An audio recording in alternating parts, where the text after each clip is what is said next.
Bonjour. À la une, pourvoi en cassation de Karim Wade, fils fixé sur son sort le 20 août prochain. C'est en pensant aux séries telenovelas que l'on est tenté de comparer ce matin l'affaire Karim Wade en découvrant la presse du jour, sauf que là, ça ne part pas amour, pas de coquetterie de gamine non plus. C'est un procès en bonne et due forme du sérieux. Comme ces séries à suspense judiciaire continue, le procès Karim Wade continue de tenir en haleine son monde. Après la grille assimilable à la saison 1, voici venue l'heure de la Cour suprême, l'heure de jouer la saison 2.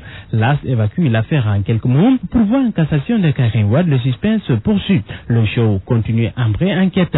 À procès Karim et compagnie, saison 2 palpitante à la Cour suprême. Sud Quotidien plante le décor avec vue panoramique. En effet, la Cour suprême qui statuait hier sur les 7 recours déposés aux fins d'annulation de l'arrêt rendu le 23 mars dernier par la CREI a décidé de mettre en délibéré sa décision au 20 août prochain. L'audience présidée par le premier président de la Cour, Mamadou Badio Camara, a duré environ 4 tours d'horloge.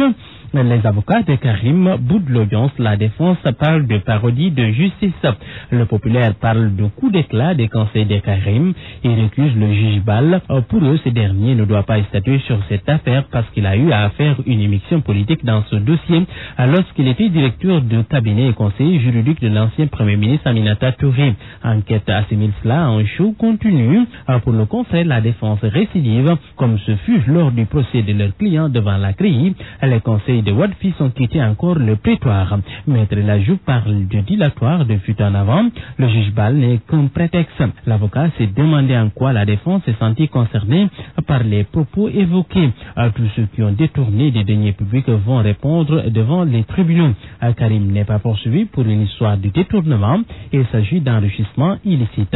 En tout état de cause, relève l'observateur en page intérieure, le procès à Karim Wade s'est poursuivi et le procureur général Ousmane Diagne a demandé le rejet de tous les pourvois. Nous reparlons de la visite d'Alpha Condé à Dakar. En effet, depuis hier, le président guinéen et l'hôte de son homologue sénégalais, le président Macky Sall, qui l'a accueilli à sa descente d'avion, accueil chaleureux pour Alpha Condé à Dakar, titre en première page Le Soleil, à bain de foule pour les deux personnalités debout ensemble dans un même véhicule, à séance de travail élargie aux deux délégations ce matin. Pour le quotidien, pas de doute, à 2 mois de l'élection présidentielle, Alpha Condé chasse sur les prairies de son adversaire Cellou Dalein Diallo. Le témoin qui poursuit parle de visite controversée. Le moins que l'on puisse dire, indique le confrère, c'est que la communauté Peul a refusé de faire les déplacements. Reportage à lire dans le journal.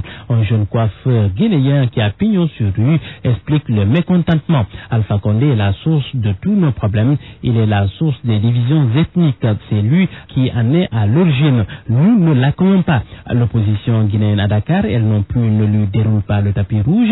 Elle accuse Alpha Condé de jouer au dictateur en Guinée, non-respect de la personne humaine, violation systématique des droits humains. Il serait à l'origine des clivages ethniques.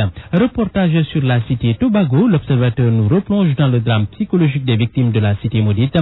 Cité maudite entre guillemets, vous savez, les populations qui occupaient cette partie de l'aéroport ont été déguerpies il y a près de 2 mois, leurs maisons cassées, détruites. Eh bien, une femme se confie ce matin. Depuis ce jour, le jour de la casse donc, je vois sans cesse en rêve le gouverneur et ses bulldozers nous assaillir. Cauchemar sur cauchemar, une autre victime, un époux de dire que mon épouse rêve des gens qui l'attaquent à coups de gourdin. À la une de Walfadri, assise de l'éducation, Selim Baïtiam explique pourquoi les résultats seront mauvais jusqu'en 2028 dans le populaire. Amaki ordonne la mise en œuvre des accords avec les syndicats, pointe l'AS, mais Walfadri fait retenir pour sa part la cacophonie. Les syndicalistes ont joué les troubles faits, pas de charrue avant les bœufs, régler d'abord le passif avant tout. Sinon, les mêmes causes vont produire les mêmes effets. Et puis, le casse-tête de la masse salariale à la une de Grand Place. L'énorme masse salariale donc pose problème. Le ministre de l'économie et des finances, Amadouba, prévient contre un éventuel dépassement de la barre des 500 à 25 milliards de francs CFA. Bonne lecture à tous. Simplifiez-vous la vie avec RIA Transfert d'argent. Désormais, envoyez